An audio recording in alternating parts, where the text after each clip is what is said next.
सुप्रभात। मैं हूं जगेंद्र राणा। आज की हमारी आध्यात्मिक चर्चा का विषय है ध्यान साधना। ध्यान साधना। कभी कभी मानसिक तनाव होने से पूजा पाठ में विघ्न पैदा हो जाता है और मन उचाट हो जाता है। साधक खींचातानी करता है, किंतु मन और भी अधिक उछल कूद करता है। ऐसी अवस्था में साधक को चाहिए कि पूजा पाठ से उठ बैठे और ऐसे किसी कार्य में लग जाए जिसमें मन पर बोझ या दबाव ना पड़े। कोई हंसी खुशी की बातें करने लग जाए या ऐसी पुस्तक पढ़ने लगे जिसमें मन को हंसाने वाली, हर्ष तथा उल्लास करने वाली बातें हों। किसी काम को करते करते एकदम छोड़कर पूजा में लग जाने से या कोई पुस्तक पढ़ते पढ़ते पढ़ना छोड़कर पूजा में लग जाने से इस कार्य संबंधी या पुस्तक के विचार और भाव हमारी पूजा में आकर बाधा डालने लगते हैं। इसलिए सावधानी सदा बरतनी चाहिए कि पूजा करने के पहले हम अपने मन को सब विचारों से शून्य कर दें। इसलिए पूजा प्रारंभ करने से पहले प्रार्थना, शांति पाठ और भजन गाने की प्रथा रखी गई है। अब प्रार्थना, भजन उच्च स्वर में गाने से एकाग्रता जल्दी हो जाती है। यदि प्रार्थना या भजन करने का अवसर ना हो तो थोड़ी साधारण श्वास प्रश्वास क्रिया प्राणायाम करने से भी मन शांत हो जाता है। ये बातें प्राय साधक को बताई जाती हैं, मगर लोग कभी कभी अमल नहीं करते।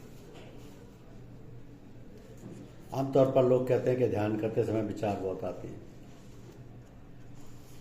फलतः ध्यान देकर ये समझने और सोचने की बात है कि विचार किस प्रकार के होते हैं। एक प्रकार के विचार तो ऐसे होते हैं जो हमारी साधना को रोक देते हैं, अर्थात विचारों का ऐसा प्रभाव उमड़ पाया है कि ध्यान उचट जाता है और विचारों के साथ बहने लगता है। फिर चाहे वो ध्यान शब्द अभ्यास हो, मूर्ति का ध्यान अथवा अन्य किसी प्रकार का हो, तो जो ऐसे समय विचार आते हैं उन्हीं में मन खो जाता है।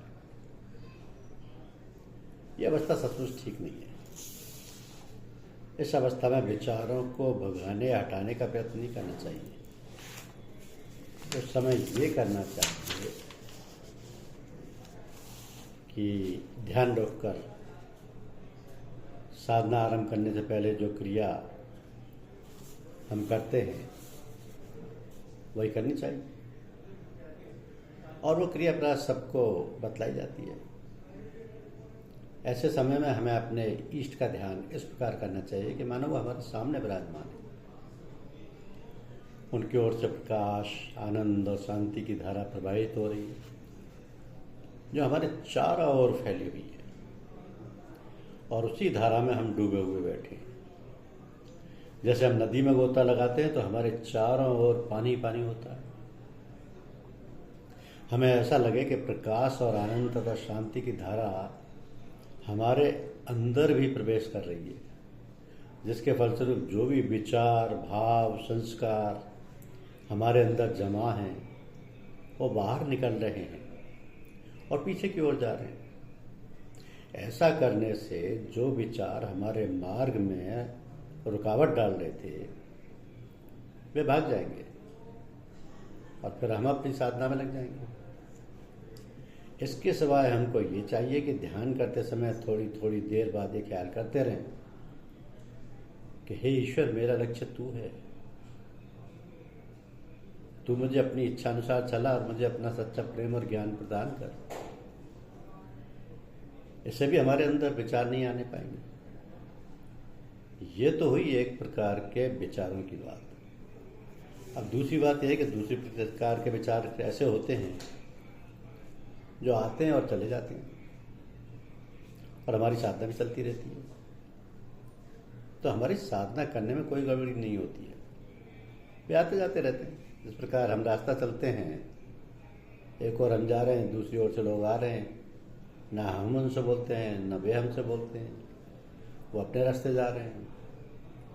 इस प्रकार के विचारों का आना तो एक प्रकार से अच्छा है जिससे हमें कोई रुकावट नहीं होती। इससे तो हमारे अंदर की सफाई होती रहती है। इस हालत को अच्छा माना जाता है। साधकों को इस बात से घबराना नहीं चाहिए। यह हालत तो अच्छी है, इससे हमारे अंदर सफाई हो जाती है और आगे का मार्ग खुल जाता है। अब साधकों को चाहिए कि अपनी साधना की जानकारी समय समय पर अपने पथ प्रदर्शक को देते रहें और उनसे जो भी आदेश मिले उसका पालन करते रहना चाहिए। यदि हो सके तो कभी कभी अपने पथ प्रदर्शक गुरु से मिलने की कोशिश करते रहना चाहिए। पत्र द्वारा भी काफ़ी सहायता मिल जाती है। पत्र द्वारा भी आपका मिलन हो जाता है। साधकों को जल्दी नहीं करनी चाहिए और सावधानी से अपने पथ पर दृढ़ होकर श्रद्धा विश्वास पूर्वक चलते रहना चाहिए। यदि साधना में कहीं शंका हो, संदेह हो, उसका निवारण करना चाहिए, वरना साधना निरर्थक हो जाएगी। यह संशय रहित साधना फलीभूत होती है। इसके लिए अच्छा ये है कि अपने आसपास जो भी साथी साधक हों उनसे मिलते जुलते रहें और साथ साथ सत्संग साधना करते रहें। इससे काफ़ी सहायता मिलती है। सांसारिक कार्यकलाप में आवश्यकता से अधिक मन नहीं लगाना चाहिए। इसके लिए अच्छा है कि अपने सांसारिक कार्यों को, घर गृहस्थी के कामकाज को भी अपना ना समझ कर भगवान का, अपने इष्ट देव का, अपने गुरुदेव का ही समझ कर करें। सब कुछ उन्हीं का है और मैं उन्हीं के लिए कर रहा हूँ।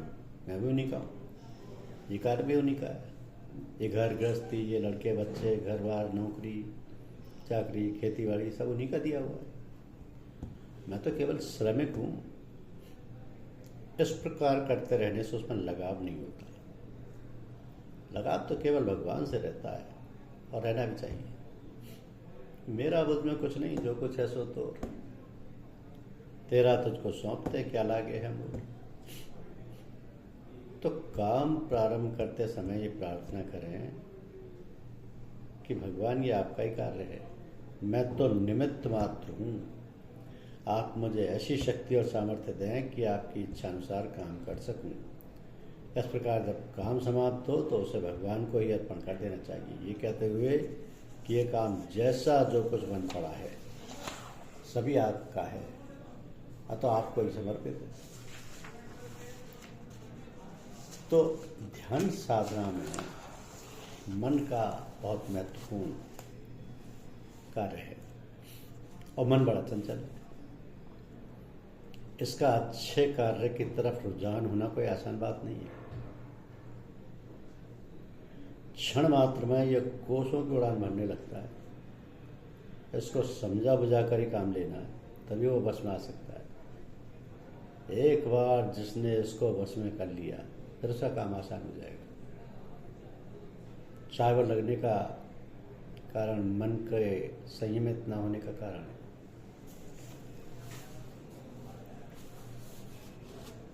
चाहे वह सांसारिक कार्य हो अथवा आध्यात्म जगत का, पूजा में मन न लगने का कारण मन के संयमित न होने का लक्षण है। इसलिए अभ्यास द्वारा धीरे धीरे इसको रास्ते पर लाना पड़ता है और जब आदत पड़ जाती है तब स्वतः ध्यान की अवस्था में वो इधर उधर नहीं भागता। इस प्रकार हमारा कार्य सिद्ध हो जाता है। तो ध्यान या जप आदि के प्रारंभ में कुछ विघ्न आते हैं, क्योंकि मन शुरू में भटकाव में रहता है। धीरे धीरे समय के साथ साथ भटकाव कम होता जाता है और मन शांत होता जाता है। तब जब ध्यान में कोई अड़चन नहीं आती, तो आवश्यकता यही है कि जल्दबाजी ना की जाए और समझा बुझाकर कार्य पर निरंतर लगे रहने से मन की दशा अपने आप बदल जाती है।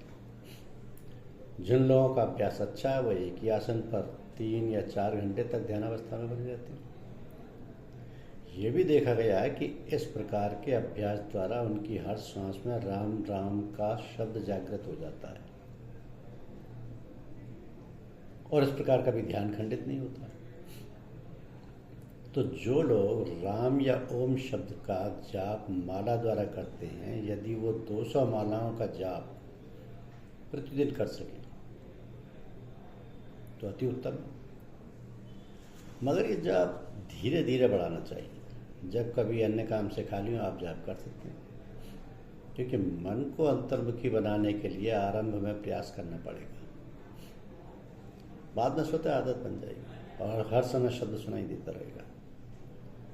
तो जो अभ्यासी हैं, जो साधना करते हैं, उनके तो रोम रोम में शब्द व्याप्त रहता है, और जब जरा ध्यान किया उसको सुनते रहते हैं। पिताजी कहा करते थे कि जुट्टल खेले सच्चल हो, सच्चल खेले बिरला को।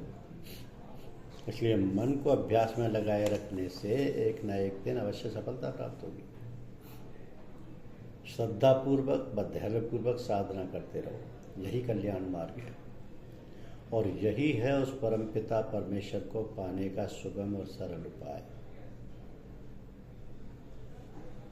यही है जीवन की सार्थकता, यही है कि ऐसे सत्संग के अवसरों पर सम्मिलित होकर आध्यात्म लाभ से जीवन को परिपूर्ण कर, क्योंकि विकार और वासनाओं का प्रभाव जब तक हमारे अंतर में है तब तक वह हमारे हृदय में अड्डा जमाए हुए हैं और तब तक हमारा मन आध्यात्म पथ की ओर अग्रसर नहीं हो सकता, भगवत भजन नहीं कर सकता, शुभ कर्मों की ओर प्रवृत्त नहीं हो सकता। तो अपने हृदय से विकार वासनाओं को हटाकर उनका अंत करने के बाद ही हम भगवान का सामीप्य प्राप्त कर सकते हैं। ये षड्विकार जिन्हें हम षड रिपु भी कहते हैं, हमारे अंतर में जमे बैठे हैं, और जब भी इन्हें अवसर मिलता है हमारे ऊपर हमला कर देते हैं, अपना प्रभाव जमा लेते हैं और अपना काम कर बैठते हैं। तो तनिक विचार करें कि इन षड्विकारों से कैसे मुक्ति पाई जाए और कैसे मन को भगवदोन्मुख किया जाए। बात यह है कि हमारी 5 ज्ञानेंद्रियां हैं। इन्हीं ज्ञानेंद्रियों द्वारा हम सभी विषयों को ग्रहण करते हैं। अब ज्ञानेंद्रियों का संचालन मन द्वारा होता है। किसी ज्ञानेंद्रिय द्वारा विषय को ग्रहण करने पर ही मन में विकार उत्पन्न होता है, परंतु यदि हम विषय के आने पर उसको भगवत स्वरूप माने तो विकार का जन्म नहीं होगा। जैसे आँख से हम यदि किसी सुंदर वस्तु का अवलोकन करें तो विचार करें कि भगवान ने ये वस्तु कितनी सुंदर बनाई है और इस सुंदर वस्तु का सदुपयोग क्या है। यही नहीं, सुंदर वस्तु देखकर हमारे अंतर में भगवान के प्रति श्रद्धा और सद्भावना जागे कि वो कृति भगवान की है, भगवान इसके अंदर विराजमान है, अतः ये श्रद्धा योग्य है, पूजनीय है। इसी प्रकार कानों से, नाक से, जिह्वा से, त्वचा से जो इंद्रिय जिस विषय को ग्रहण कर रही है उसके प्रति मन में शुभ धारणाएं बनाकर शुभ संकल्प करें और अपने अंतःकरण को भगवान की ओर प्रेरित करें। तो सभी इंद्रियों को भगवान के कार्य में लगाकर सभी कार्यों को भगवान को का समझकर भगवान के लिए ही करें और भगवान को ही समर्पित कर दें। तो ऐसा करने से विकार कम होते जाएंगे, भगवान के प्रति प्रेम बढ़ेगा और उसे प्राप्त करने की इच्छा भी बलवती होगी। अच्छा, वास्तविकता में हम इसके विपरीत काम करते हैं और बजाय भगवान की ओर प्रेरित होने के हम विषयों की ओर प्रेरित होते हैं। और विषय भी तो हमारे लिए ही है, मनुष्य के लिए ही भगवान ने बनाए हैं।